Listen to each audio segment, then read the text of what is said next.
Get ready to explore a dark twist on Deku's journey. What if our hero turned villain, wielding multiple quirks? Join us for part 1 of the Deku X Harem series. Let the adventure unfold. We see a green-haired person lying on a hospital bed with bandages and band-aids all over their body.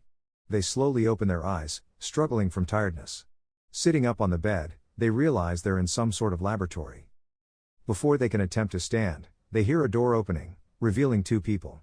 The first is the man they saw in the forest before passing out, and the other is a chubby, short man, wearing a doctor's coat with a peculiar mustache shaped like a walrus and golden glasses with green lenses. Unknown one, looks like you finally woke up, kid, the dark-haired man says. Unknown 2, seriously? This filthy brat is what you wanted to show me? The other man says angrily. Green-haired person, who are you? They ask fearfully. Unknown one, good evening, young one. I'm Ajika Hiro, but you can call me Hiro. And this man next to me is Cute-Eye Garaki, also known as Doctor, Hiro calmly responds. Green-haired person, and what do you want with me? Why did you save me? They ask, still scared. Hiro, well, I wanted to ask why a 4-year-old was in such a state on a cold night in the forest, Hiro says calmly, looking into their eyes. Despite their fear, the green-haired person recounts what happened before, about being quirkless and how they were treated.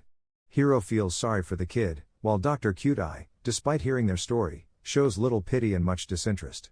Unbeknownst to them, except Cute-Eye, they're being watched by a man in a suit with a slight smile. Unknown, interesting, he says amusedly.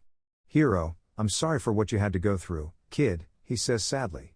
Green-haired person, it's okay, Mr. Hiro, they say more calmly. Hiro, first, don't call me Mr. I'm not that old, he says, frowning. And second, would you mind telling us your parents' names? He asks with interest. Green-haired person, sure, they say uncertainly. They're Toshinori Yagi and Inko Yagi, they answer with some resentment. This catches the attention of the mysterious man and the doctors. Hiro, his parents are All Might and Telekinetica, he thinks, impressed but hides it well. Unknown, via communicator, doctor, once the child is in good health, bring them to me, the man orders seriously through the communicator. Cute-Eye nods at the camera and speaks. Cute-Eye, all right, kid, someone wants to talk to you. Once you're better, I'll take you to him, he says sternly. Green-haired person, oh okay, but where will I stay? They ask, stuttering and afraid. Cute-Eye, Hiro, take the kid to a room, he orders his student. Hiro, understood, master. Would you follow me, kid? He asks the green-haired person, who only nods. The 3 leave the room, and Hiro leads the green-haired person to a small room with a bed and a bedside table with a few basic medical books. Hiro, this is where you'll stay for now, Izuku. Got it? He asks, looking at the child. Green-haired person, yes, Hiro-san, they say with a small smile. Here's how Izuku's day would go in that room, reading the books on the bedside table, eating what a nurse in a scary black suit brought him. One afternoon, while reading, he heard the door open, revealing Cute-Eye Garaki. Cute-Eye, follow me, kid, he said sternly. Izuku nodded, a bit scared by the doctor's gaze. They left the room, walking down a hallway until they reached an iron door where the doctor placed his hand on a tablet next to the door. After a few seconds, it opened, revealing pure darkness. Izuku felt a chill and started trembling with fear after what the doctor said. Cute-Eye, go in, he said seriously. Izuku nodded fearfully and entered, with Cute-Eye following behind. As they stepped into the dark room, they heard the door close, and a few seconds later, a voice that left Izuku frozen in terror with its thick and grave tone. Raising their gaze, they saw something horrifying. Unknown, good afternoon, young Izuku, he said with a smile. The man in front of Izuku was, in simple terms, terrifying. He wore a black suit without a tie, connected to multiple machines which, to Izuku's guess, seemed like health supports. What was most terrifying was a grotesque scar that covered from just above his upper lip to his head. There were no nose, eyes, or ears, just a terrifying grin. The man in front of Izuku was, in simple terms, terrifying. He wore a black suit without a tie, connected to multiple machines which, to Izuku's guess, seemed like health supports. What was most terrifying was a grotesque scar that covered from just above his upper lip to his head. Imagine he's smiling. With all the courage he had, Izuku asked, still trembling in fear. Izuku, who are you? He asked, trembling in fear. Unknown, nice to meet you, young one. I'm all for one, and I have an offer for you, he said with an even bigger smile. Izuku, what offer would that be? He asked, still trembling. All for one, you see, I've learned about your past, how sad and unfair this world has been to you, solely because you don't have a quirk, he said seriously, and Izuku lowered his head at that. Izuku, I already know, you don't have to remind me, he said with anger resurfacing. All for one, that's why I'm asking if you'd like to get revenge and change this society, he said, smiling. Izuku, revenge? Change this society? He asked, confused. Izuku, revenge? Change society? He asked, confused. All for one, yes, look, in today's society, there are many terrible things, discrimination against people with mutation-type quirks, against those with weak quirks, or even against those without quirks like you, he explained seriously. You know this firsthand. You were born without a quirk, and your parents, your friends, treated you like trash. Do you know how many people suffer like you, or similarly, being abandoned by the world for being different, acting differently, or making a single mistake? He explained seriously. That's why I'm telling you this. Maybe you can't be a hero in the traditional sense, costumes, licenses, but you can be the hero for those people. You can destroy the current society and create a better one, he finished with his characteristic and terrifying smile. Izuku would be thoughtful about his words, and now that he thought about it, it was true. Before he found out he didn't have a quirk, one of his old classmates had told him to stay away from a kid with a mutation-type quirk that gave him sharp fangs. He had been told to stay away from the monster. He also noticed that almost everyone avoided a boy with a simple quirk of lighting up his eyes like light bulbs. Understanding that the words of the man in front of him were true. Izuku, I accept your offer, Mr. All for One, he said seriously but trembling a bit from fear. All for One, with an even bigger smile than before, responded. All for one, perfect, young Izuku, but don't call me Mr. Call me Sensei Orifo for short, he said smiling. Izuku, okay, Sensei, he said, bowing. Now, to the important point, he said seriously. Izuku, why yes, Sensei, he said, taken aback by the abrupt change in tone. First, to change this society, you need power, and that's what the doctor will give you. Through some operations, you will receive an experimental quirk based on the functioning of my own quirk, he explained seriously. Izuku, excuse me if I'm too direct, Sensei, but what is your quirk? He asked curiously. Don't worry, my quirk is based on stealing and appropriating other people's quirks, in simple words, I steal quirks, he explained seriously. All for One expected Izuku to scream in fear or start trembling, but he was surprised, as was the doctor, by the following words. Izuku, what an impressive quirk, Sensei, he said with a big smile. Usually, people get scared when they find out someone can steal quirks, but this time was quite different. The young man's reaction was unexpected. Doctor, take young Izuku. We'll start the operation tomorrow. Until then, rest, he ordered, smiling. Kyudai, understood, Sensei, he said, bowing slightly, and left the room with Izuku. I have a good feeling about what's to come in the future with young Izuku on our side, he said, smiling. In a hallway. Izuku, doctor, can I ask a question? He said as he followed the doctor from behind. Kyudai, go ahead, young man, he said calmly. Izuku, what will the quirk they implant in me be like? How long will the operation last? And when will I be able to use it? He asked eagerly. Kyudai, those are 3 questions, he said annoyed, and Izuku nervously smiled. Answering your questions, first, it will be a quirk like Sensei's, but the difference is that when you steal them, they'll turn into an edible sphere, so by ingesting it, you'll obtain the quirk. At the second, it'll take quite some time. I can't give you an exact time because it depends on how long your body takes to assimilate the enhancements to withstand the quirk. But I can say with certainty that it could take a year or more, he explained seriously but with excitement about his new experiment. Izuku thought excitedly, it's probably when I'm 5 years old. At the third, probably when you're 5 or 6, he finished explaining. Izuku, okay, thanks for clearing that up, doctor, he said, smiling. Kyudai, you're welcome, and we've arrived at your room, he said without looking at him and opening the door. Izuku entered his new room for now, heading to his bed to sleep. Izuku, have a good night, doctor, he said, smiling. Kyudai, Likewise, kid, he said, closing the door. The next day, Izuku woke up and was taken by Hiro to a room, passing through a room with creatures of all shapes and sizes, catching Izuku's attention. Izuku, Hiro-san, what are these things? He asked, curious and interested. Hiro, these creatures are called Nomu. They are artificially created by me and Dr. Kyudai, he replied seriously while looking at him. Izuku, and what are they made of? He asked, quite interested. Hiro hesitated to answer that question, but in the end, he replied. Hiro, they are made from human corpses after many operations, quirks implantation, and brain adjustments.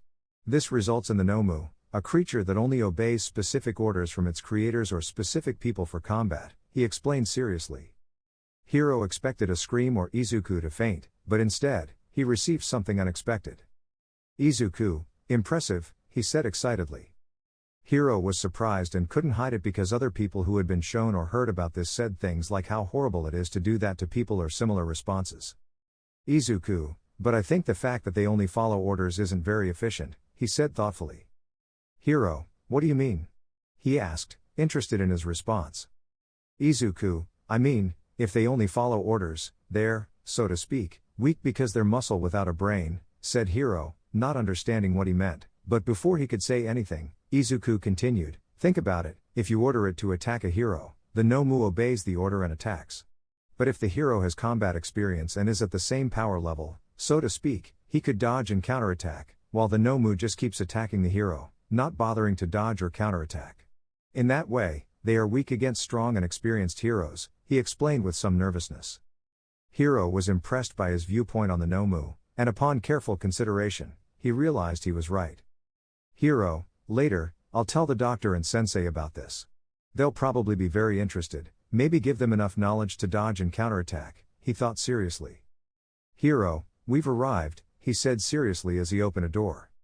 Inside the room was the doctor next to a stretcher and surgical instruments for operations along with many computers and life support systems. Kyudai would point to the table, and Izuku would climb onto it and lie down while the doctor and Hiro put on latex gloves. Kyudai and Hiro, time to begin, they said with a serious look but with maniacal smiles, scaring poor Izuku.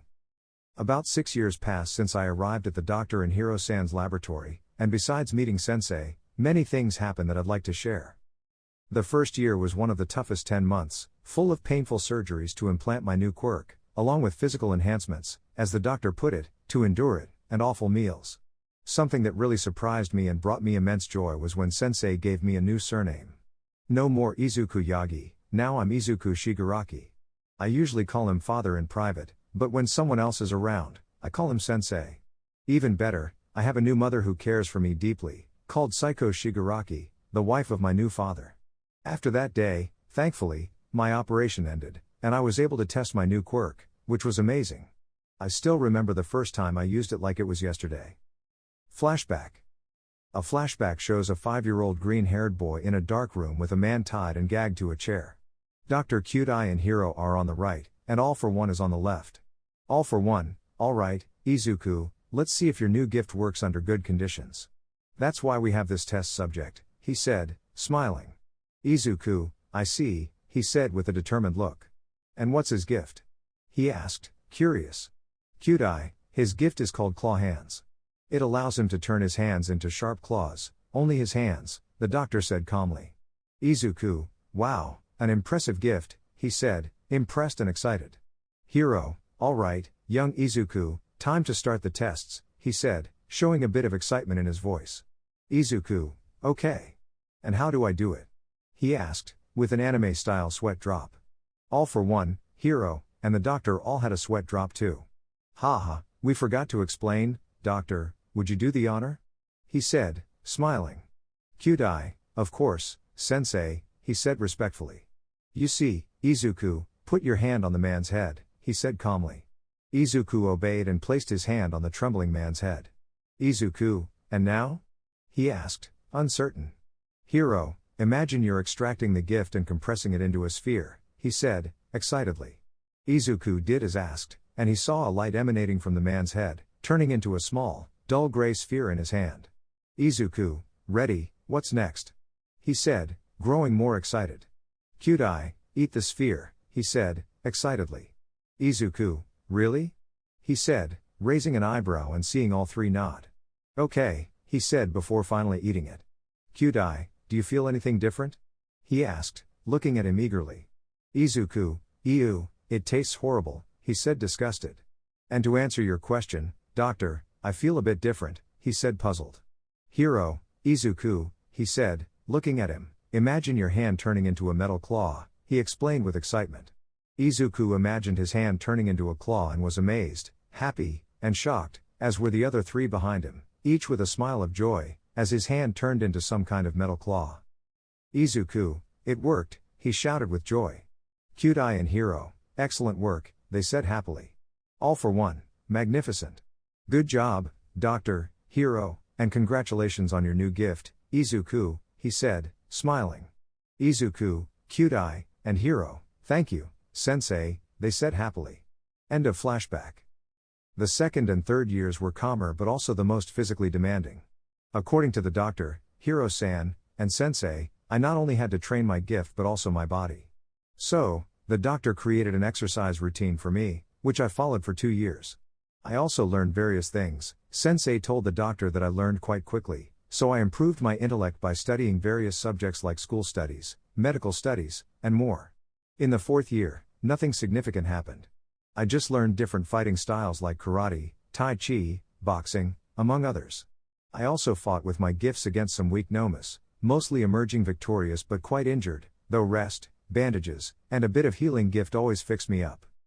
In the 5th year, I learned how to create nomas thanks to the doctor and Hiro, so I created my first loyal and helpful Nomu companion, whom I named Rover, the wolf Nomu, using a dying wolf's body. I implanted growth and energy expulsion gifts in him, allowing him to expel energy spheres from his mouth.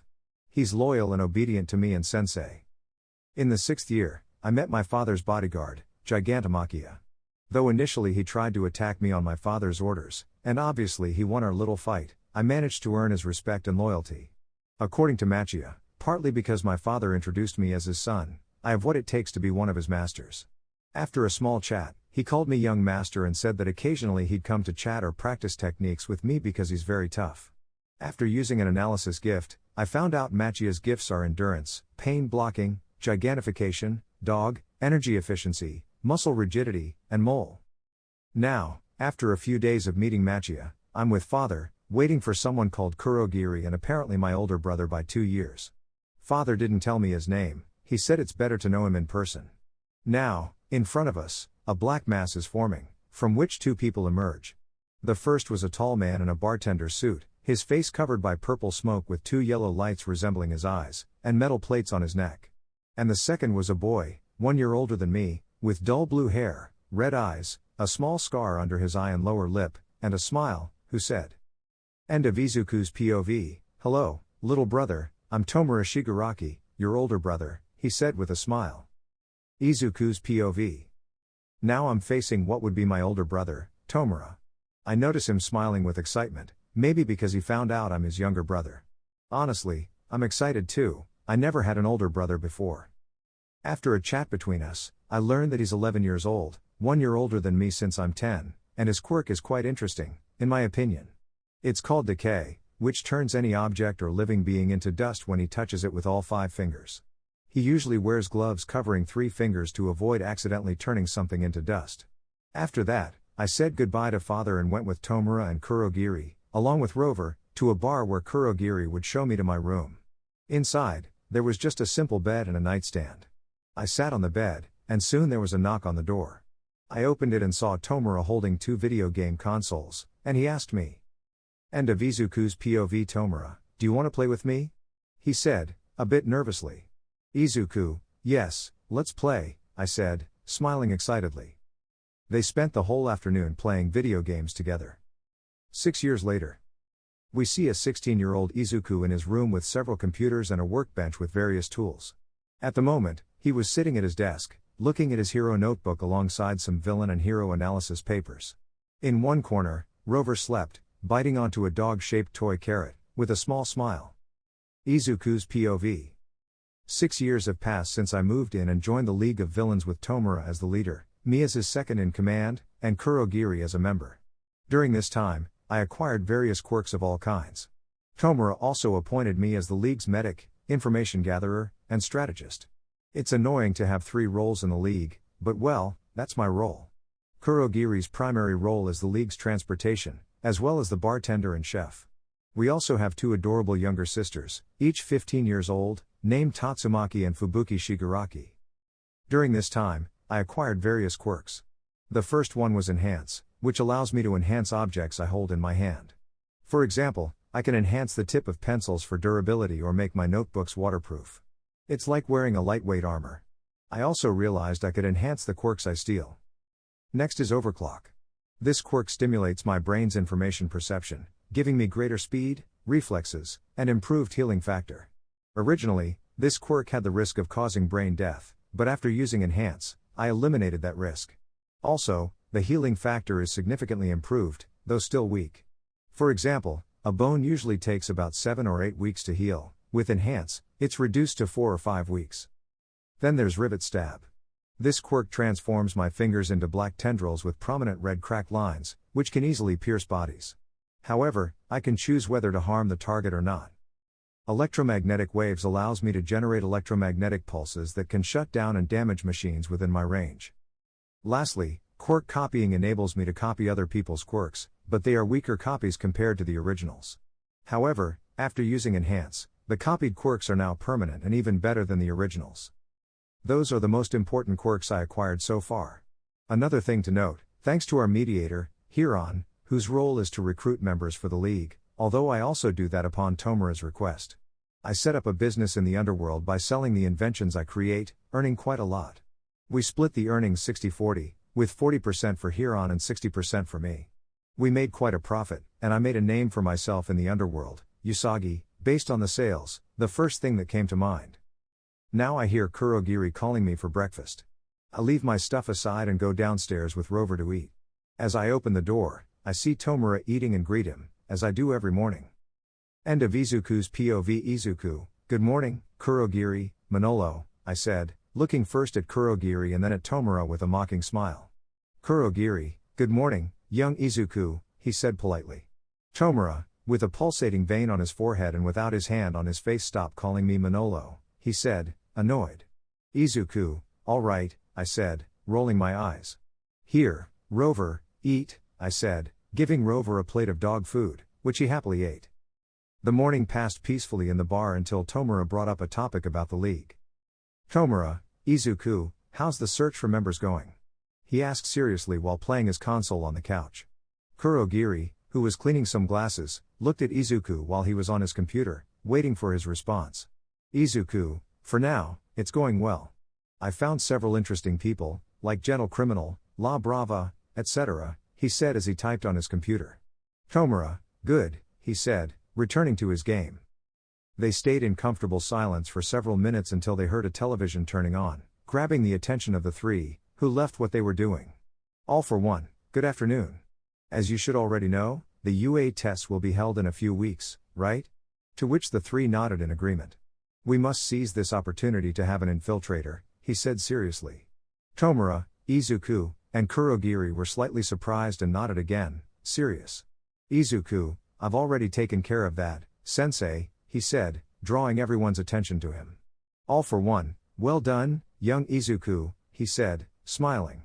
Could you tell me who this informant is and how you recruited them? He asked with a smile.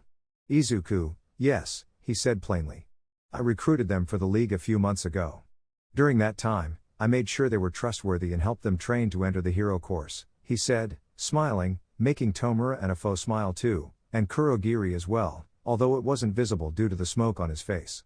All for one, I see. Could you bring our informant to the base? He asked curiously. Izuku, I already called them to come a few minutes ago. They should arrive in 1 or 2 minutes, he said seriously. They heard the door open and footsteps approaching the bar's room. As the door opened, they saw a boy Izuku's age with tired-looking purple hair. Good day, I'm Hitoshi Shinso. He said, his voice sounding tired. We can see the League of Villains bar with all the current members, Tomura, Izuku, Kurogiri, and Afo, watching the newcomer, Hitoshi Shinso, who has just arrived. Shinso, hi, I'm Hitoshi Shinso. I'm here because Izuku called me, with a tired tone and expression. I came because Izuku asked me seriously. Tomura, is this the kid who will infiltrate UA? He said, annoyed. Izuku, allow me to introduce my good friend Hitoshi Shinso, he said proudly, wiping a sweat drop anime style, with a proud smile. Ahem, he said, getting attention. Good evening, young Shinso. I have a question, why did you decide to join the league? He asked seriously. Shinso, well, I met Izuku a few months ago, and he offered me to join the league. After he explained the league's reasons for wanting to change society, I thought about it for a while and accepted, he said, tired but with a serious tone. Afo listened attentively and, not detecting any hint of lies in his voice, smiled sinisterly. Afo, welcome to the League of Villains, Hitoshi Shinso, he said, making Izuku smile and giving Shinso a small smile. Tomura, I have a question, he said, getting attention. What's your quirk? He asked interested. Everyone looked at Shinso, waiting for an answer. Shinso, my quirk is called brainwashing. If someone answers a question I ask, they'll fall under my mind control. While under this effect, they'll obey every order I give without remembering after the control is deactivated, he replied, impressing everyone except Izuku, who already knew how his quirk worked. Afo, interesting, he whispered with a smile. Well, I bid you farewell. I hope for good results from all of you, he said with a smile. Everyone, yes, sensei. They said in unison, and after a few seconds, the screen turned off. Kurogiri, well, young Shinso, do you want something to eat since it's late? He asked respectfully. Shinso, But before he could finish, his stomach growled, giving him a tiny blush of embarrassment. Well, I could eat, he said with a low voice, causing a small laugh among the others. Kurogiri, all right, and what about you, young Tomura, Izuku? He asked, looking at the mentioned ones. Tomura, yeah, I'm a bit hungry, he said while playing on his console. Izuku, no thanks, I have to meet Hiron to close a deal, he said as he closed his computer and put it in his backpack. Behave while I'm not here, Rover, understood? He responded with a woof. Kurogiri, take care, young Izuku, he said as he watched the green-haired boy leave through the door. Izuku, thanks, Kurogiri, I will, he said as he left, closing the door behind him. Izuku's POV. I arrived at an abandoned warehouse after flying through the air using airwalk and air cannon to propel myself. Honestly, it was a dump inside, but I could see Hiron sitting on a somewhat worn-out chair. Me, hi, Hiron, I'm here for business, I said as I walked towards him. Hiron, Izuku, you finally made it. I thought you'd take longer, he said, smoking his cigarette. Me, sorry, we had a little meeting at the league, I said, scratching my neck embarrassedly. Hiron, well, what about the gadgets they asked for? We can't make the deal without them. Don't tell me you forgot them, he said, frowning. Me, don't worry, I have them here, I said as I opened a purple portal like Kurogiri's smoke and pulled out a series of metal suitcases. Hiron, wow, a new quirk? He asked, obviously curious. Me, yeah, it's called pocket storage. It's like a pocket dimension where I can store various things inside, I replied, surprising him. When will the buyers arrive? I asked curiously. Hiron, first, quite a useful quirk. And second, they'll arrive in a few minutes. Speaking of which, he said as he heard a door opening. In came 3 people, 1 in front and 2 behind, both carrying suitcases. Unknown one, all right, do you have the merchandise for the deal? He said as I showed them the suitcases, opening one to reveal a kind of gun, while Hiron showed them a box full of various types of explosives. All right, you have your part, and we have the deal closed, he said, smiling, as his companions passed in front of him, giving me the suitcases and taking the weapons. It was a pleasure doing business with you. Goodbye, he said, turning around. The 3 of them left, leaving Hiron and me alone. A few seconds later, I gave him one of the suitcases. Me, here's your share, Hiron, I said as I gave him one of the suitcases, storing the others in my pocket dimension. Hiron, excellent, he said, smiling. Oh, I almost forgot, he said, pulling out some papers from the bag hanging on the chair. Here are some guys who want to be part of your plan, he said, handing me the papers. Me, I take the papers, seeing that they were low-level villains but still useful. Thanks, see you later, I said as I turned around. We left the warehouse, he waved goodbye to me, going in the opposite direction. From there, I flew to my next location for league business, arriving at a factory. Although it looked abandoned from the outside, inside was a large factory for a drug called Trigger. After announcing my arrival and the reason, I headed to meet the boss of this place, Pop, a villain not well known but skilled and intelligent, with whom I would make a deal. I met her after saving her from some heroes who were about to capture her. Initially, I planned to leave her to her fate, but after recognizing her as the one who produces Trigger in Japan, I saved her to try to make a deal. Pop, Izuku, you finally made it. She said, noticing that her face had a blush and seeing that she had a new host body. Me, hi, B, sorry for being late, I replied with a smile. Pop, don't worry, it doesn't matter, she replied, smiling. Well, shall we go to my office to talk? She asked. I nodded, and we headed to her office. After walking for a few seconds, we arrived at a rather large room with an office table. She sat in one of the chairs, and I sat in front of her. We both got serious, and I spoke first. Me, well, let's start with the business, I said seriously. We can see Izuku and Pop in an office, both sitting across from each other, talking about an alliance between criminal groups. Izuku, let's get down to business, he said seriously. Izuku, here's the deal, our villain league will become a distributor of Trigger, and I'll give you an improved formula for sales, he said seriously. Pop nodded, surprised by the second part. Before she could continue, Pop interrupted with a serious question. Pop, what do you mean by improved formula and how did you do it? She asked seriously, her smile fading. Izuku, remember when I bought you a dose? Pop nodded, and Izuku continued. I analyzed it in a lab and found areas to improve the drug. The result, an increase in duration from 4 to 5 hours and a guarantee of no madness with the first dose. But there's a risk of madness with the second. I tested it on a low-level villain, and it worked. Plus, it removes the black staining effect on the tongue and skin, he explained seriously. Pop wasn't surprised, she was in shock after hearing his response. Pop, this is even better than our formula, but something seems off, she thought seriously, looking into Izuku's eyes. If it's true, why give us the formula? They could make a fortune for themselves, she thought before asking, why give us the formula? You could keep it and make a lot of money for yourselves, she asked seriously. Izuku, that's true, but we can't for several reasons. One of the main ones is that we don't have the money or space to do it. That's why this deal benefits both of us, including the Yakuza, since you're one of their distributors, right? He asked with a smirk. Pop, yes, that's true, she said, smiling amused, with a slight blush. So, what do you want in return for the formula? She asked curiously. Izuku, as I said, the Villain League will become a distributor of the drug, and will keep part of the profit from sales. How about 50% for you and 50% for us? He said seriously. Before Pop could respond, Izuku said something that left her confused. Pop, sorry, could you repeat the last part? She said, confused. Izuku, that you join the Villain League, he said seriously. Pop, why would you want me to join your league? She asked curiously. Izuku, your abilities in combat and your intellect would be quite useful in the league.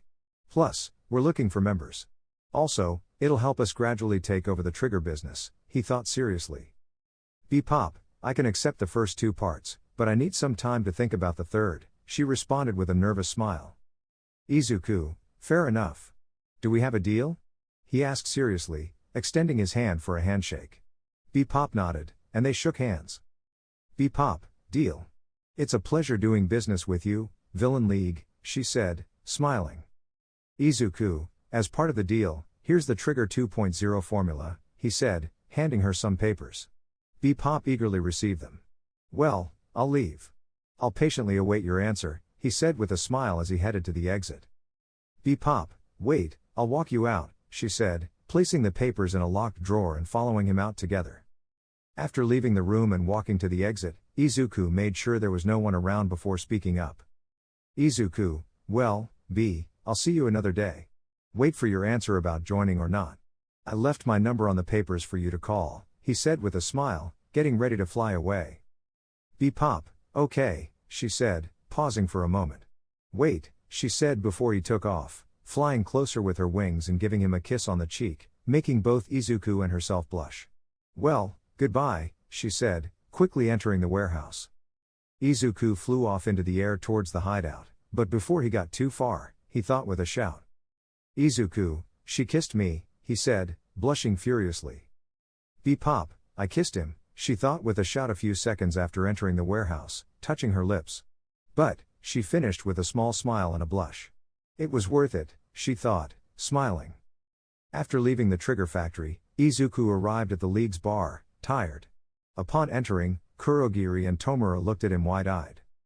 Izuku, I'm back, he said wearily, but then noticed. And Shinso? He asked, looking around for the purple-haired boy. Kurogiri, he left a few hours ago for some home stuff, he replied, his yellow eyes still wide open. Izuku, all right, I'll talk to him later, he said, but then the three of them noticed a screen and turned to watch the mini-TV of the League. All three, Sensei, they said in unison. Hello, everyone. But he paused upon noticing something on Izuku's cheek. Izuku, what's with that purple lipstick on your cheek? He asked, surprised. Izuku then noticed, looking at his reflection in a bottle, a lipstick mark on his cheek, blushing furiously as he wiped it away with his forearm before responding. Izuku, nothing, he said, embarrassed. Tomura, you're not fooling anyone, he said with a mocking smile. Who's the unlucky one to go out with you? He asked teasingly. Izuku, you're so mean, brother, he said, frowning with a small pout. It's from Bebop. She gave it to me before I came here, he replied, embarrassed. Kurogiri, looks like young Izuku has a crush, he said with a teasing laugh. Izuku, no, not you, Kurogiri, he said, almost crying. Tomura, Kurogiri, don't tease the little one, Izuku smiled at that, and Tomura and Kurogiri lowered their heads a bit. It's obvious he wants to keep his relationship secret, he said with a teasing smile, causing a big laugh from Tomura and Kurogiri, and a blush from Izuku out of embarrassment. Your mother and sisters will go crazy when I tell them, he thought with amusement, imagining their reactions. But well, let's get to serious matters, he said, stopping Tomura and Kurogiri's laughter as well as Izuku's blush. The three of them straightened up and became serious. All right, Izuku, how did the 2 tasks I assigned you go? He asked seriously, and Tomura and Kurogiri looked at Izuku, waiting for his response. Izuku, the first one went well without any problems, and I received the correct payment, he replied seriously, and the three nodded at that. The alliance with the Trigger Factory also went well, resulting in the League becoming a distributor of the drug and us keeping 50% of the profit from sales. They nodded again. 2 more things to highlight. First, I compiled a series of papers describing low-level villains for a possible future attack, he said as he placed a large stack of papers on the bar table. And second, I offered Bebop to join the Villain League. She's currently considering whether to join or not, he finished his report to his father. Excellent, he said, smiling. But why did you offer her to join us? He asked curiously, arousing the curiosity of the other two. Izuku, well, Sensei, Bebop has great combat abilities, mastery of her quirk, and a pretty high intellect. I thought she'd be very useful in the League, he finished explaining seriously. Tomura, talking nicely about your girlfriend, huh? He said teasingly, causing a small laugh from the adults and a blush from the green-haired boy. Izuku, she's not my girlfriend, Tomura, he said annoyed and embarrassed. Well, that was fun, he said, smiling amused. I bid you all good night, he said as the screen went off. All three, good night, Sensei, they said before the screen turned off. Izuku, well, I'm tired, so I'm going to bed until tomorrow, he said as he headed to his room.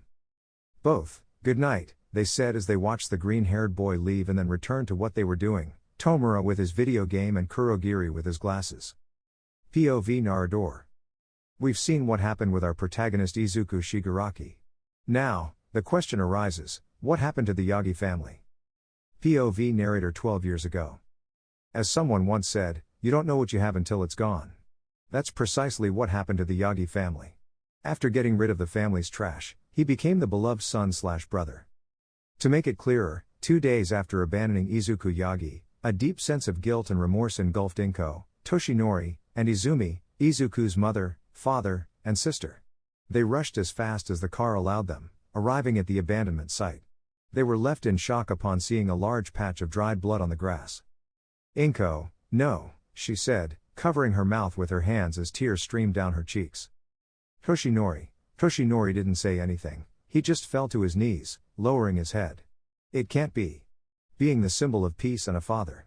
I caused my own son's death. A memory came to his mind, Izuku, at the age of 3, saying words that filled him with immense joy that day. Toshinori's flashback.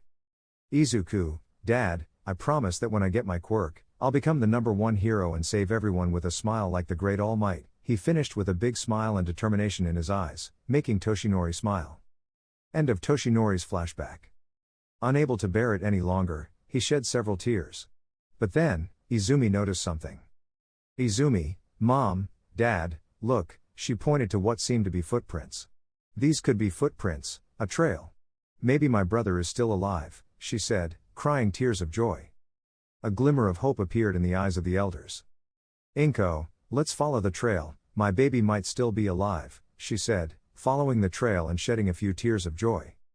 The three followed the trail for an hour, but it led to nothing but a dead-end alley. They decided to head back home to discuss their next steps. Once they arrived home, Inko and Toshinori discussed what to do next, while Izumi went to her room.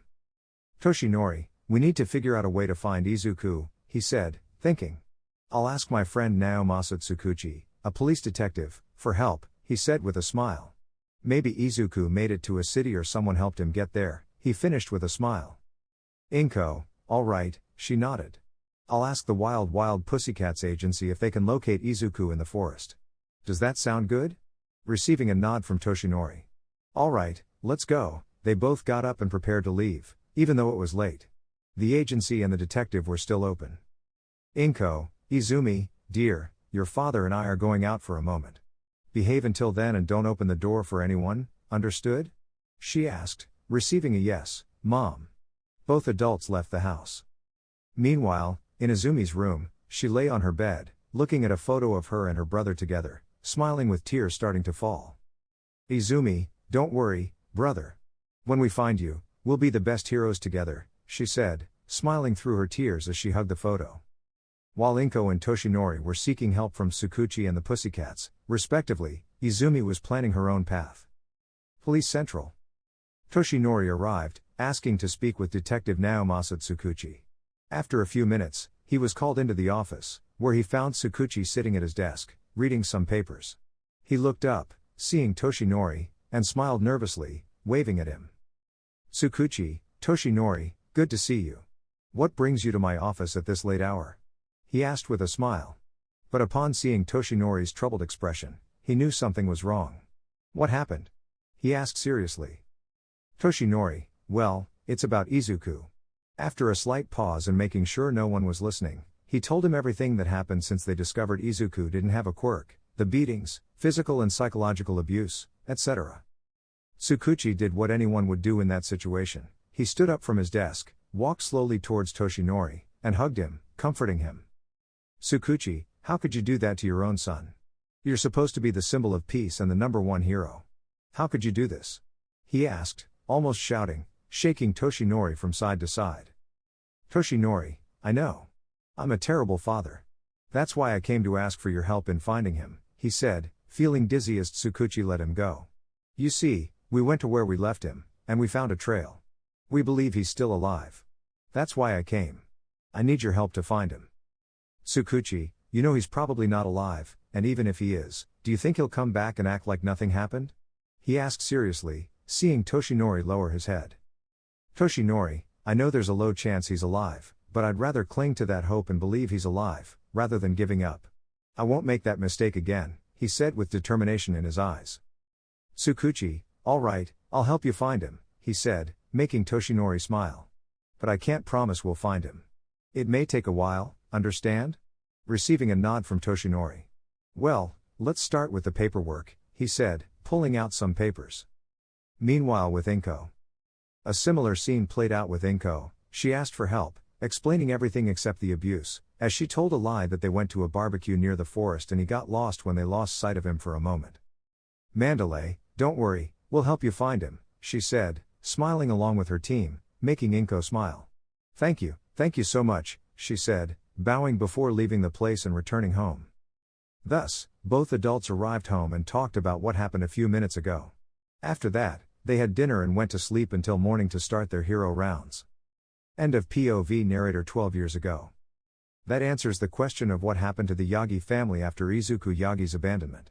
They thought they could recover and become a family again, unaware that it would not be possible since Izuku Yagi, son of Toshinori and Inko Yagi, died that night and was reborn several months later as Izuku Shigaraki, the adopted son of All for One, Japan's #1 criminal, his father, and a dangerous yet unknown scientist named Psychos, his new mother. The boy decided to follow in his savior's footsteps and now his parents as well. The sun was rising, starting a new day, which was very exciting for many young people because today marked the beginning of exams for the UA Heroes course. In a fairly large house, in a specific room, Izumi was peacefully asleep until startled by her blaring alarm. Izumi, she said, rubbing her eyes. What day is it today? She asked, looking at a calendar and realizing it was an especially exciting day. Finally, I've been waiting for this day eagerly. She said, trembling with excitement. The UA Heroes course exam. She finished with a shout of excitement. After that, she left her room and headed to the bathroom, brushed her teeth, took a bath, changed clothes, and went to the dining room to have breakfast with her mother, but noticed something. Izumi, Mom, she said, getting Inko's attention. Where's Dad? Inko, he said he had something to do outside of the house, she replied to her daughter. Izumi, okay, she said and returned to her food. What could Dad be doing? She wondered curiously. After that brief conversation, she got up from the table and went to her room to prepare for the UA exam. When she was ready, she left home after bidding farewell to her mother, who wished her luck. Then she headed to UA. Meanwhile, on a beach. This beach was clean and free of any trash, unlike before when it was littered with garbage. Outside the beach, several bins were filled with the trash that used to be on the beach. In the center of the landscape, there were two figures with a significant height difference. The tallest one was Toshinori Yagi, now in his All Might form, the #1 hero and symbol of peace. The other figure was a girl with blonde hair and blue eyes, Melissa Shield, daughter of David Shield and successor of One for All. All Might, congratulations, Melissa Shonen. After your training, you are a suitable vessel to bear Ofa, he said happily with his characteristic smile. Melissa, thank you, Uncle Might, she said, tired and exhaling from exhaustion. How will I receive Ofa? She asked with an excited smile after regulating her breathing. All Might, simple, he said, pulling out a hair. Eat this, he ordered, leaving Melissa looking stunned. Melissa, you're kidding, right? She asked with a nervous smile. All Might, no, he said bluntly. And before you ask, to obtain Ofa, you must consume something with my DNA, a hair, nail, blood, but hair is the least disgusting, he said, and Melissa nodded. And don't worry, I use conditioner. Melissa, that doesn't make it less disgusting, she said disgustedly while holding the hair in her hand and eating it, resisting the urge to vomit and making strange faces, thanking All Might. I don't feel anything different? She said, puzzled. All Might, of course not, silly. You need to digest first, he said, and Melissa nodded. Then she checked her watch and realized something. If I were you, I'd hurry. The exam starts in an hour, she said, and Melissa, startled, ran from the beach to her house to shower and change clothes. Melissa, see you later, Uncle Might, she said, waving goodbye. All Might, see you later, Melissa Shonen, he said, bidding farewell in the same way. It's been years, but I still hold on to hope of finding you, my son. Something tells me you're still alive, with that last thought, he headed home and then to UA. Meanwhile, in an abandoned warehouse belonging to the League of Villains. Izuku and Shinso were in the midst of combat training, with Shinso attempting to throw a punch at Izuku, who blocked it and countered, causing him to fall to the ground. Izuku, you've got a long way to go to beat me, buddy, he said with a mocking smile, teasing Shinso. Shinso, bingo, he thought, tripping him up by the feet and catching him before he fell with his capture tape similar to Eraser Head. Looks like I win, he said with a small smile. Izuku, ha ha ha, he laughed, then exhaled, calming down. Okay, you won.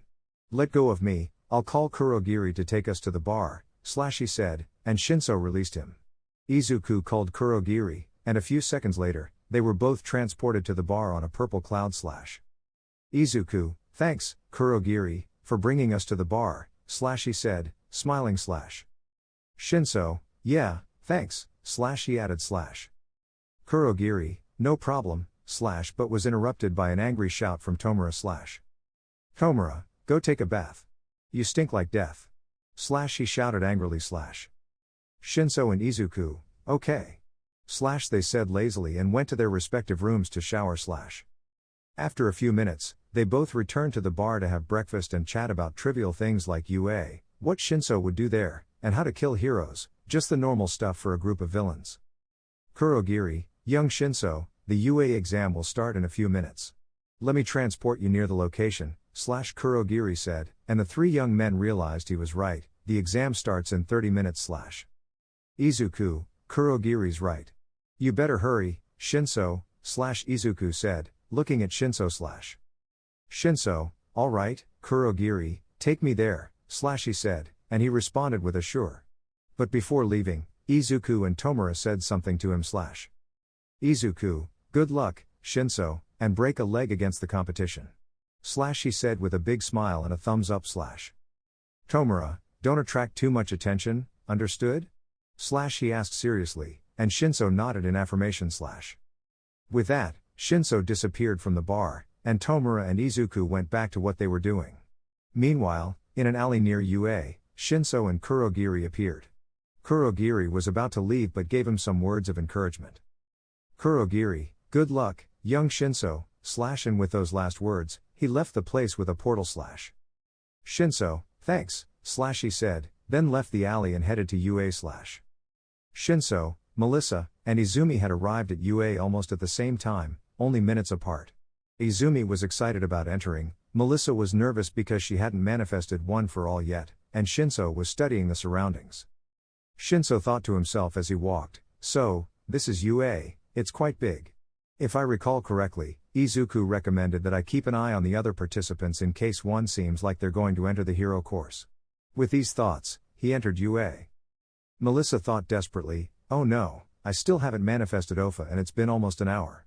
But remember what Uncle Might said to launch an attack, take a deep breath, squeeze your butt tightly, and scream from the depths of you, Svas. But it doesn't matter, I have to take my first step to become a great heroine. As she stumbled on her first step, she shone with a pink aura for a second and then began to float, seeing a girl beside her. Sorry for using my quirk on you, but it would be bad luck to fall on your first day, said the girl, bringing Melissa back to the ground. Nice to meet you, I'm Ochako Uraka, she introduced herself. Nice to meet you, I'm. Melissa was about to introduce herself but was interrupted by a shout. Izumi. Melissa. Izumi greeted with a smile and a wave. Cousin, Melissa shouted happily, hugging her. Sorry for not letting you know about my visit earlier. I'm sorry, she said as she let go of the hug. It doesn't matter, Izumi said as they parted, both with a smile. Who's your friend? She asked, looking at Uraka. Sorry for my manners, I'm Ochako Uraka, she said, bowing. Izumi Yagi, nice to meet you, Uraka, Izumi said, bowing and smiling. Looking at her watch, Melissa said, we should hurry, the exam starts in a few minutes. And so, the three of them rushed to take the exam. Once the three acquaintances entered UA, they were led to an auditorium where hundreds of young people were ready to take the exam. As they sat in their seats, the lights dimmed, and a spotlight illuminated a man behind a desk at the front. This was the hero present Mike. Good day, young ones. Are you excited for the hero exam? Let's hear you shout, yeah. No one made a sound. Tough crowd, he muttered annoyed. Alright, let me explain the exam. Ahem. He cleared his throat, and everyone paid attention. The exam consists of two parts. The first is a written exam of 100 questions, and you'll have 1 hour to complete it. Understood? He asked, and almost everyone nodded. Good. And the second part involves facing a series of 4 robots, which... But he was interrupted by someone. Excuse me, but the UA brochure says there are 3 robots, not 4. If it's a printing error, UA, the most prestigious school in the country, should be ashamed. And you, pointing at Melissa, I've seen you muttering throughout the explanation. If this is a game to you, I kindly ask you to leave. This is not a game, said the person firmly and loudly. I'm sorry, Melissa said, embarrassed to be the center of attention, but I came here to be a hero, and I won't let anyone tell me what to do, she said firmly. Great words, participant number 329, present, Mike said with a smile, looking at Melissa, and participant number 128. He was about to continue before being interrupted. Before I was interrupted, the fourth robot is just an obstacle. I recommend avoiding it, he said, looking at the person who had spoken earlier. Thank you for answering my question, and I apologize, the person said, bowing. No problem at all. Well, now let's start the first written phase of the exam. You have desks with paper, pencils, and erasers. You have an hour to answer the questions. Begin, he shouted, and everyone started answering the questions. And so, the first part of the exam began. Some found it difficult to answer the questions, but for some like Melissa, Shinso, Izumi, Katsumi, and Shota, it was easy because they came prepared. However, Shinso deliberately answered some questions wrong on Tomura's orders to avoid drawing attention and to get a score of at least 75 points, as more than 60 points is the passing score. Once everyone finished, present Mike said a few words. All right, students, there are pamphlets under your seats indicating your block for the second part of the exam. Good luck, he said, and then he and everyone else left. Each student went to their assigned block, with Melissa and Shinso in Block B, Shota in Block A, and Katsumi in Block C. Unfortunately for Melissa, she ended up in the same block as the guy who scolded her earlier. Looking at Uraka in the distance, Melissa thought, that's Uraka, I'll go say hi, but before she could, someone grabbed her shoulder. Hey, where are you going? If you're heading towards that girl, I suggest you leave her alone because she seems to be trying to focus on the exam, and you'll only distract her, said the person, scolding. I'm sorry, I was just going to say hi, but I think you're right. Melissa said. I'm Tenya Ida, nice to meet you, he said with a smile, but before he could continue, they heard present Mike's voice through the speakers. Good day, students. Here are the instructions for the second part of the exam, the field phase, he said, grabbing everyone's attention. This part involves destroying a series of 4 robots. Each robot has a number engraved somewhere on its body, which corresponds to the number of points you'll receive. For example, if you destroy a 3-point robot, you'll receive 3 villain points. Understand? He asked, and everyone nodded. Then the doors opened, and everyone stood still, but one person, Shinso, ran into the fake city, swinging on the buildings. Some were impressed, while others shouted at him to stop. They hadn't received the starting signal yet. But present Mike would say, what are you waiting for? In a real hero's life, there are no countdowns. Hurry up, or that boy will take all the points, scaring everyone, and they started running to the exam field. From there, everyone entered the city and began destroying robots with lasers, punches, kicks, and more. Some, like Melissa, got scared because they couldn't score any points and feared they wouldn't pass. A robot was about to hit Melissa with its arm, but some bandages stopped its attack, causing it to hit itself in the head, exploding. Shinso, retracting the bandages around his neck like a scarf, said, "Be careful, girl, or you'll get very hurt," with a tired tone and sweat on his forehead, turning away and leaving the place. "Thank you very much," Melissa shouted as she watched him leave. After a few minutes, Shinso was seen destroying some robots and helping other participants. He thought, if I remember correctly, Izuku said that. Remembering some words Izuku said. Flashback of Shinso. It showed Izuku and Shinso in the latter's room, with a table between them filled with various exercise books and different subjects, with Izuku calm and Shinso more tired than usual. Izuku, all right, we're done for today, Shinso, and Shinso fell face first onto the table from exhaustion, earning a sweat drop anime style from Izuku. Well, tomorrow we'll have combat training before the UA exam starts. Got it? Shinso nodded. Okay, I'll let you rest. And one more thing, since it's a hero school, there's probably some nonsense like hero points or rescue points, so help one or two of the other exam participants. He finished and left Shinso's room, who heard every detail and nodded. End of Shinso's flashback. After that memory, he continued with the exam, helping other students and destroying robots. Then, a dark room with various figures, pro-heroes who were also UA teachers, and in front of them, a cat, a mouse, a bear. No one knew it was Director Nezu, watching screen showing the exam participants. Nezu, I'm glad this generation of future heroes has so much potential. So, what do you think? Which participant caught your attention the most? He asked, looking at the others. Cementos, I'm intrigued by the explosion girl, although she needs to improve her attitude, said a square-faced man in gray. Nezu, great observation, Cementos. That's participant number 319, Katsumi Bakugo, he mentioned, displaying her name on a screen. 13, I'm drawn to the gravity girl who makes the robots float, said a woman in an astronaut-like suit. Nezu, well, 13, that's Ochako Uraka, he said. And Aizawa, does anyone catch your eye? He asked a man with a scruffy appearance in a yellow sleeping bag-like coat. Aizawa, yes, the purple-haired boy who uses bandages like mine. What's his quirk? I didn't see him use it at all, he asked curiously but with a tired expression. Nezu, his name is Hitoshi Shinso. His quirk is brainwashing, which doesn't work on robots, making the exam difficult for him. But it seems he found a solution, he said, watching as Shinso tied up a one-point robot and crashed it into another identical one. Through an automatic door walked a skeletal man with yellow hair, Toshinori Yagi, also known as All Might, the hero. Toshinori, sorry for the delay, I had some problems before coming, he said, embarrassed. Nezu, stopping a bank robbery, right? He asked, looking at a news article on his tablet with the headline number 1 Hero All Might foils bank robbery. Toshinori, yes, I'm sorry. I hope I haven't missed the entire exam, he said as he sat down.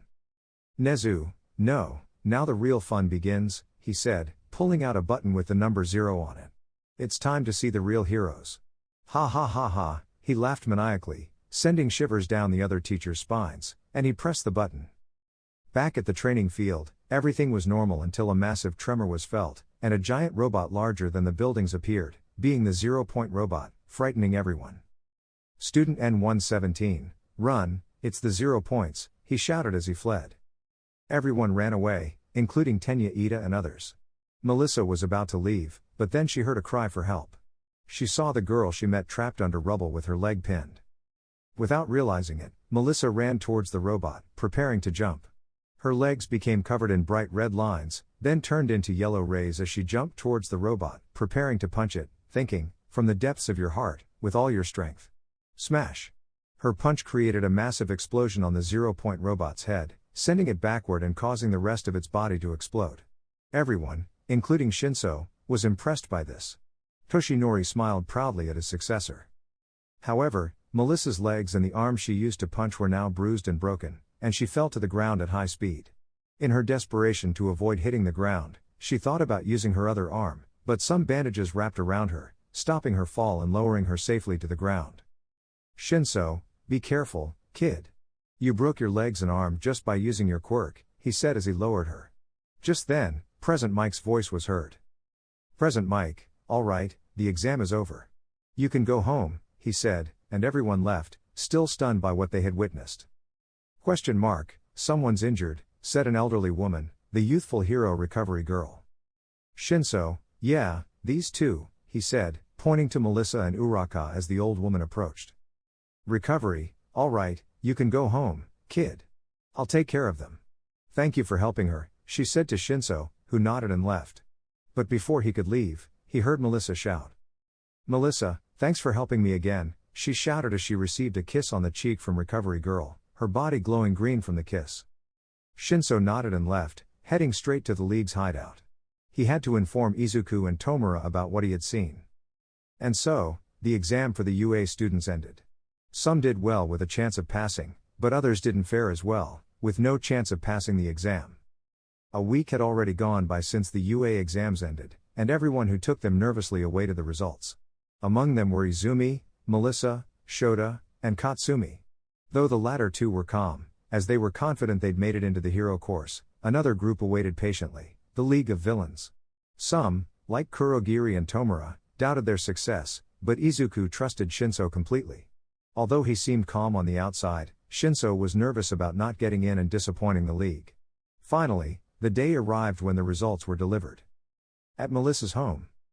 Melissa sat in the dining room, patiently awaiting the UA letter. She was very nervous since she hadn't scored any points, although she destroyed the 0-point robot. Then, she heard a knock on the door. It was the mailman delivering a letter with UA in golden letters. She closed the door and went to her room to read the letter.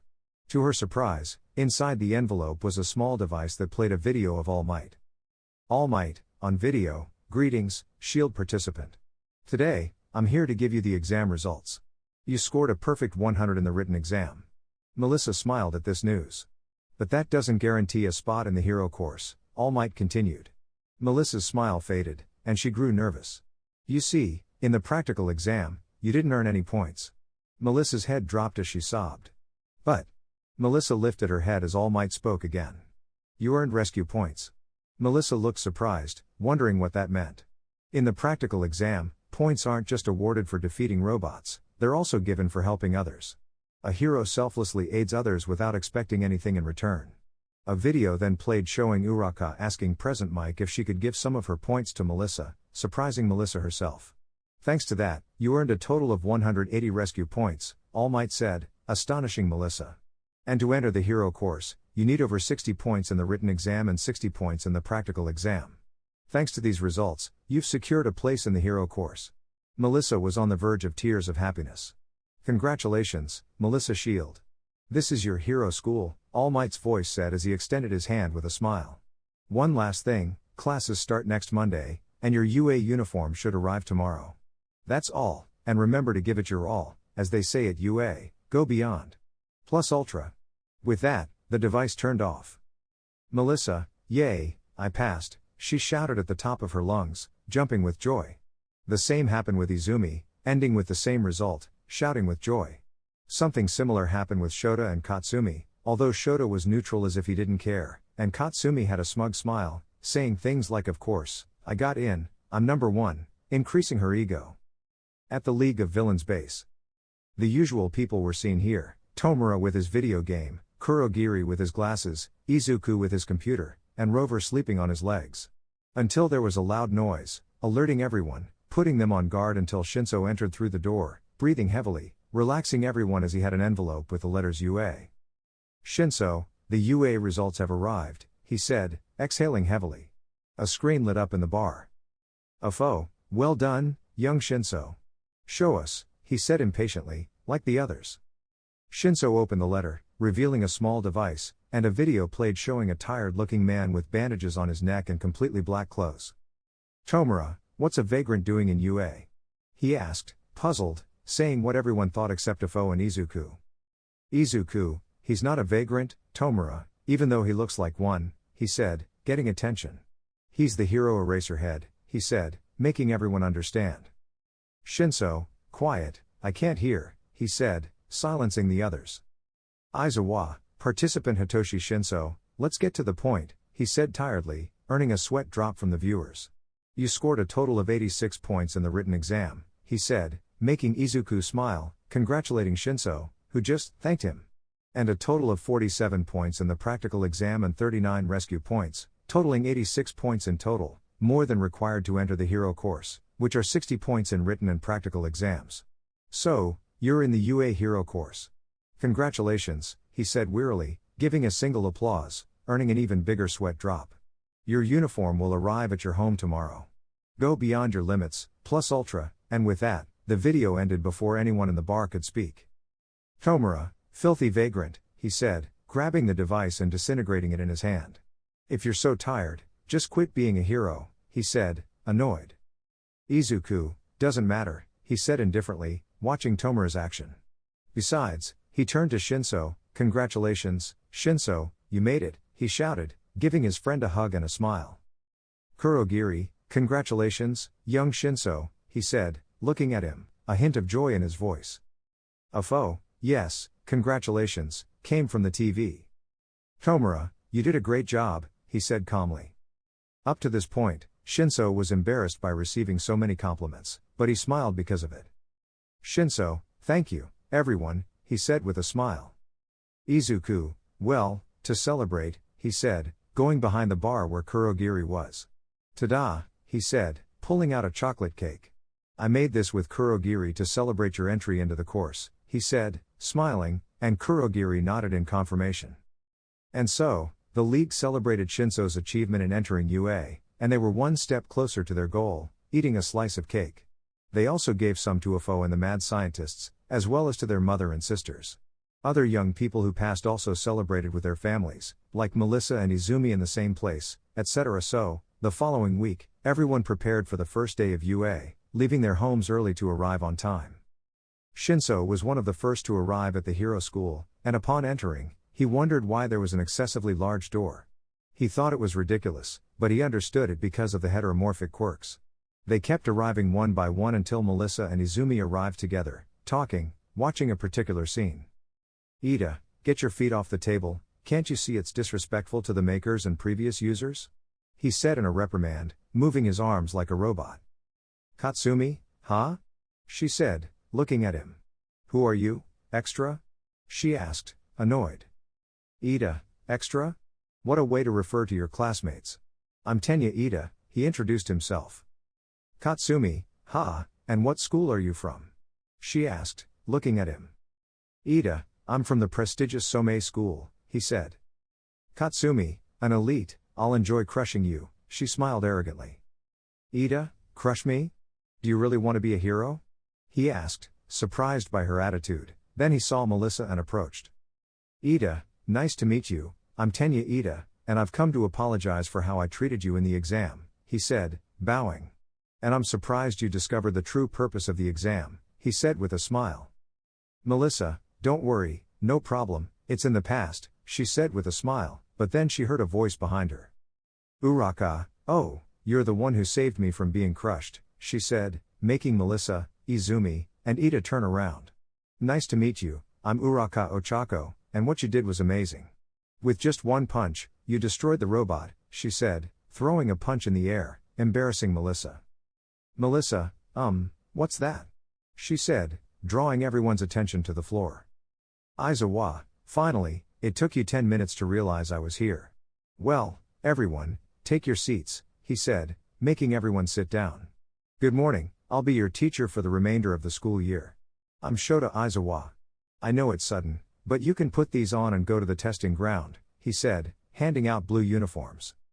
So everyone grabbed their sports uniform and, after dressing, went to the designated place for the tests. They all arrived and lined up, with Aizawa in front of them. "Aizawa, all right, now you're going to do physical tests to assess your current level. Any questions?" he asked, and Uraka raised her hand. "Go ahead," he said, looking at her. "Uraka, shouldn't we do the welcome ceremony first?" she asked, confused. "Aizawa, you have 3 years to become heroes, you can't waste time on such things," he said seriously, and everyone nodded. "Well, Katsumi Bakugo," he said, getting the attention of the mentioned, "what was your record for ball throwing in middle school?" he asked, tired. "Katsumi, 12 meters, she said calmly. "Aizawa, all right, now throw it, but this time with your quirk," he said, passing her a ball. "Step into the circle. You can do anything to throw it as long as you don't step out of the circle," he instructed, receiving a nod. So Katsumi threw the ball, shouting shiny, confusing everyone except Aizawa and Izumi, who just shook her head at her friend's behavior, scoring 701.1 meters, saying it's the minimum requirement to pass, threatening that the one who comes last would be expelled. Some tried to object, but he mentioned that the teachers have free will to do what they believe is right. So the tests continued, with some excelling in certain tests like a frog-like girl in the high jump test, a dwarf with balls on his head in the lateral jumps, Ida in the speed test, etc. Shinso was among the most capable despite his quirk not helping him in the tests, but thanks to Izuku's training, he managed to get acceptable grades. So they continued until the final test, the ball throwing. Everyone was throwing, and something surprising to some was that Uraka got an infinite score in ball throwing until finally, it was Melissa's turn. "Melissa, how should I do this?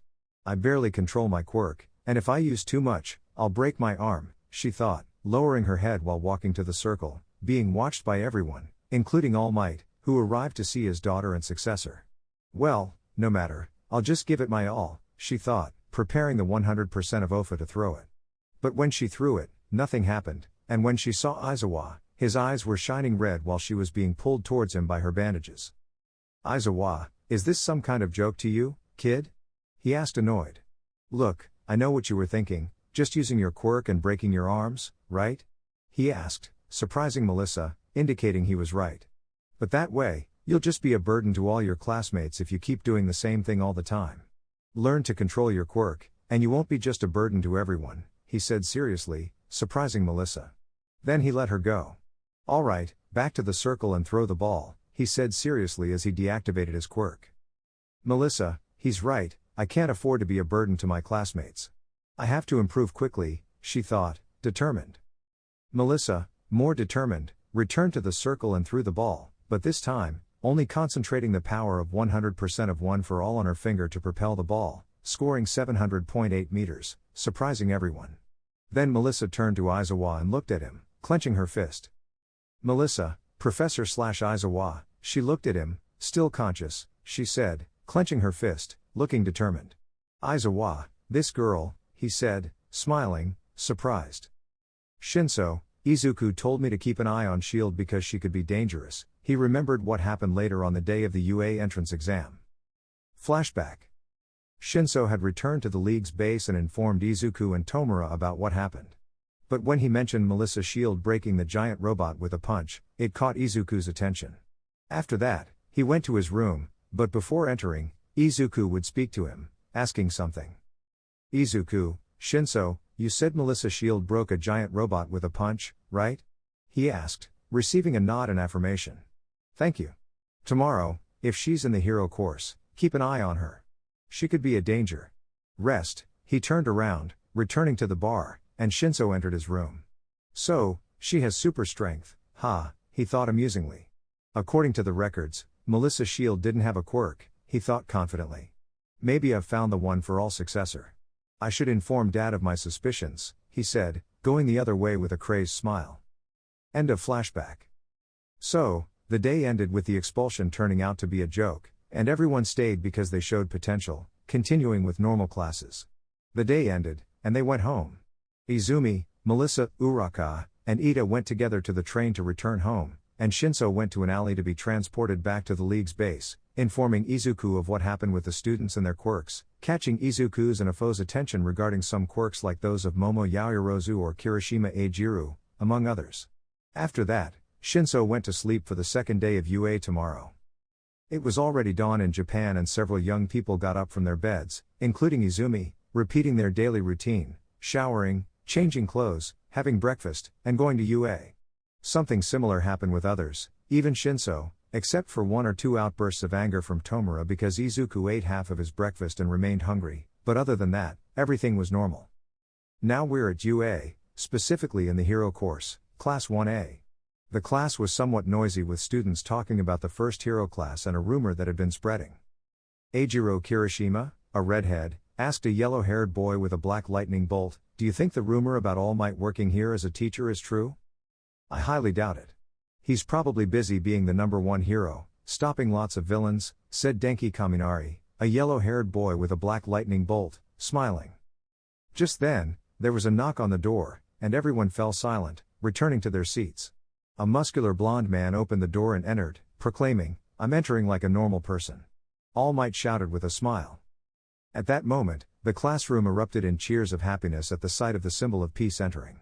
Amidst shouts like "Incredible, it's All Might," or "He's the real deal," or "UA is the best." Shinso thought, ridiculous, a normal person wouldn't enter like that, until All Might raised his hand, silencing the cheers. "Good day, everyone. I suppose there's no need for introductions?" All Might said, and everyone nodded. "Well, for your first hero class, you'll need your costumes." He pressed a button, and suitcases with numbers emerged from the wall.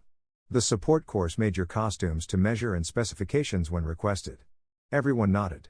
"All right, go to the changing rooms. I'll wait for you at Gamma Training Field. See you later."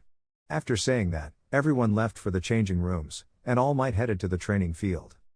A few minutes passed, and everyone was arriving at the training field, greeted by a smiling All Might who praised their costumes and their wearers. Thus, the class began with simulated team battles, with one team of heroes and another of villains. The heroes had to deactivate a bomb, while the villains had to protect it until time ran out.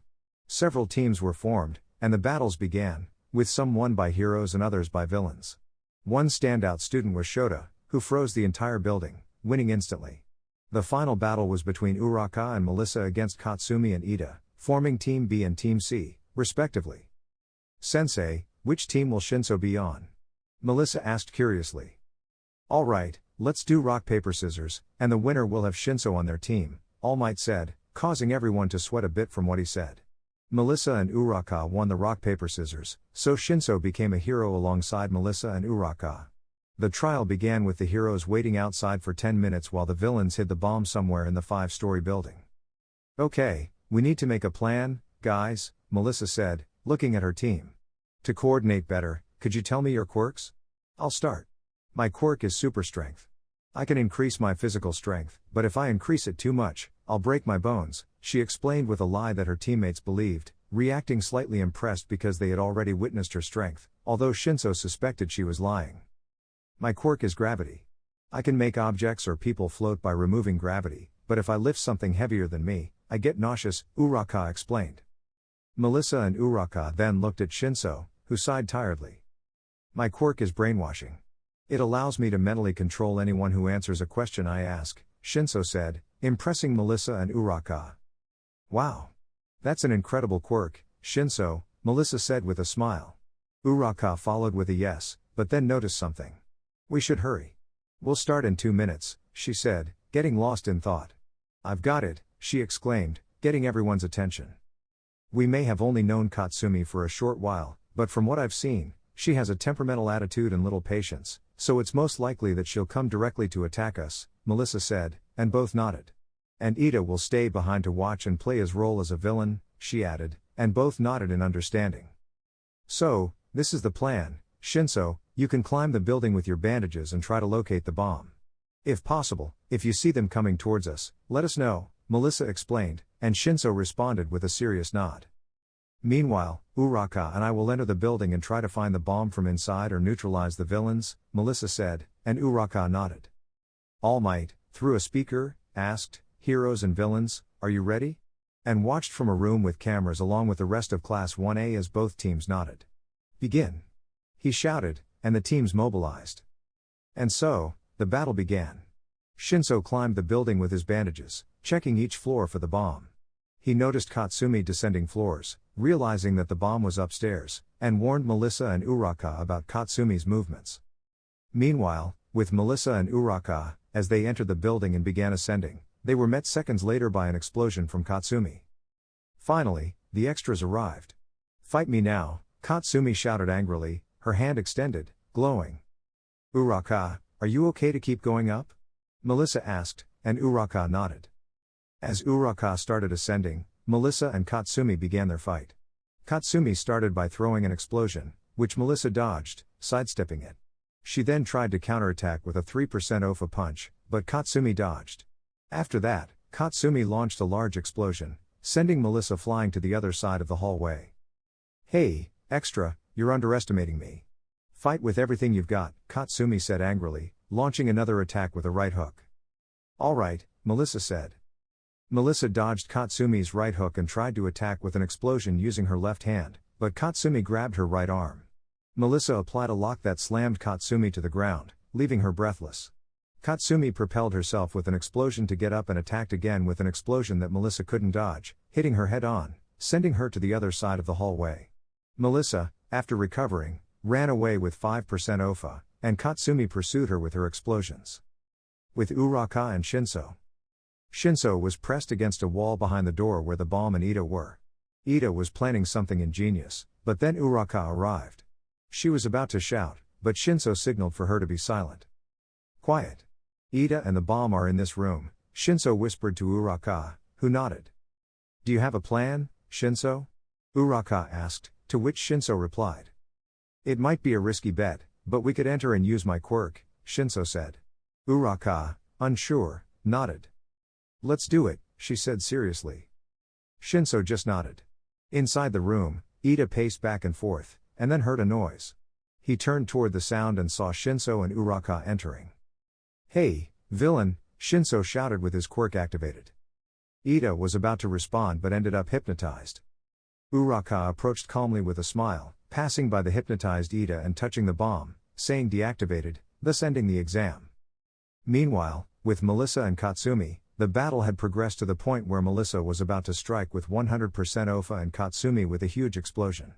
But All Might's shout declaring the hero's victory stopped their attacks. What the hell? Wasn't the extra supposed to guard the bomb? Katsumi shouted angrily. All Might, through the loudspeaker, explained, young Ida was hypnotized by Shinso's quirk, and young Uraka deactivated the bomb, angering Katsumi further and relieving Melissa for not hurting her. All right, everyone, let's gather in the camera room now, he ordered, and everyone complied. Everyone gathered in the camera room, where a student named Momo Yaoiruzu detailed the mistakes of Melissa, Shinso, Katsumi, and Uraka. Melissa and Katsumi for the battle that caused significant damage to the structure, Shinso and Uraka for the risky plan they made, and Ida was praised for being the only one who followed his villain role. Thus ended Class 1A's first hero class. The next day, as the students arrived at UA, they saw a large number of reporters at the entrance clamoring to see All Might. Aizawa and Present Mike were trying to calm the reporters, and they also tried to ask the students questions. After a few minutes, they were finally able to enter UA, but they didn't notice two hooded figures with green and blue hair. Once inside, they arrived at their classroom, where Aizawa said they needed to choose a class president and vice president. Afterward, the room filled with screams as everyone stated their reasons why they should be chosen as president. Amidst the chaos, Ida suggested choosing by vote. Melissa won as president, and Momo as vice president. The classes then proceeded normally until lunchtime. Melissa, Uraka, Ida, and Izumi were sitting at a table chatting until they brought up a topic. Melissa, Izumi, can I ask you a question? Uraka asked, and both nodded. Are you really cousins? You look very different, she asked curiously, and Ida paid attention. No, we're not biological cousins. Our fathers are good friends, almost like brothers, so we call each other cousins, Izumi explained, and Melissa nodded, making Uraka and Ida understand. Although I do miss my cousin Izuku, Melissa said sadly, and Izumi lowered her head. Sorry, but can I ask something? Ida asked, and Melissa and Izumi nodded, looking at him. What happened to your cousin, Melissa, who would be your brother, Izumi? He asked, and both lowered their heads again. Sorry, you don't have to answer if. No, it's okay. If Izumi's brother was here, they'd be the same age, Melissa said, and Izumi nodded. The reason he's not here is that when he was 4 years old, Izumi and her family went camping in the forest, but Izuku got lost, and they never saw him again, she said, creating a depressing atmosphere among the four. But Izumi was nervous because she knew it was just a lie her family made up. I'm sorry for what happened to your brother, Izumi, but don't worry. I'm sure he'll be found one day, as they say, hope dies last, Uraka said, raising the spirits of her classmates a bit. Izumi and Melissa, thank you, Uraka, they said in unison with a smile. They continued chatting, unaware that two girls had heard their conversation, feeling depressed because that was their secret love. These girls were Shota and Katsumi. After learning about Izumi's disappearance, they, like the family, were filled with regret and guilt, planning to tell the green-haired boy about their feelings once they found him. After the break, they were heading to the classroom when an alarm sounded, alerting them. The four headed to the exit, but a large crowd approached, forcing them to separate. Ida noticed that it was only the reporters, so he asked for Uraka's help, making him float and then asking Momo for a megaphone. He stood in front of everyone, shouting that they were only reporters, calming the situation, and everyone returned calmly to class. But how did the reporters manage to enter? Well, 10 minutes earlier. Both figures, Tomura and Izuku, were standing in front of the UA gates. Tomura, you know the plan, right, Izuku? Tomura asked seriously to his younger brother. Izuku, yes, Tomura, Izuku replied seriously to his older brother. And so, the plan to steal information began. Tomura disintegrated the doors into dust, triggering the alarm. The reporters noticed this and took advantage, entering UA along with Izuku, who blended in with the crowd. They were met by Aizawa and Present Mike. Aizawa, please, we ask you to leave, Aizawa said tiredly. Reporter, we just want to see All Might, that's all, right? She shouted. Present Mike, we've already told you he's not here, Present Mike said, tired of their insistence. Reporter, just answer one question, and we'll leave, he shouted. Aizawa, if we answer one, you'll ask another. It's always the same, he said, raising his hands to chest level. Present Mike, they entered illegally, you know. It could be said they're villains. Can we hit them? He asked Aizawa, annoyed, in a whisper. Aizawa, don't do it, Mike, or they'll start spreading rumors about you, he whispered back to his partner. Neither of them noticed a small figure, the size of a toy soldier, which was Izuku. He thought to himself, the power of the flea. XD typo take 2. He thought to himself, phase 1 complete. He was using a quirk he had recently acquired called physical deformation.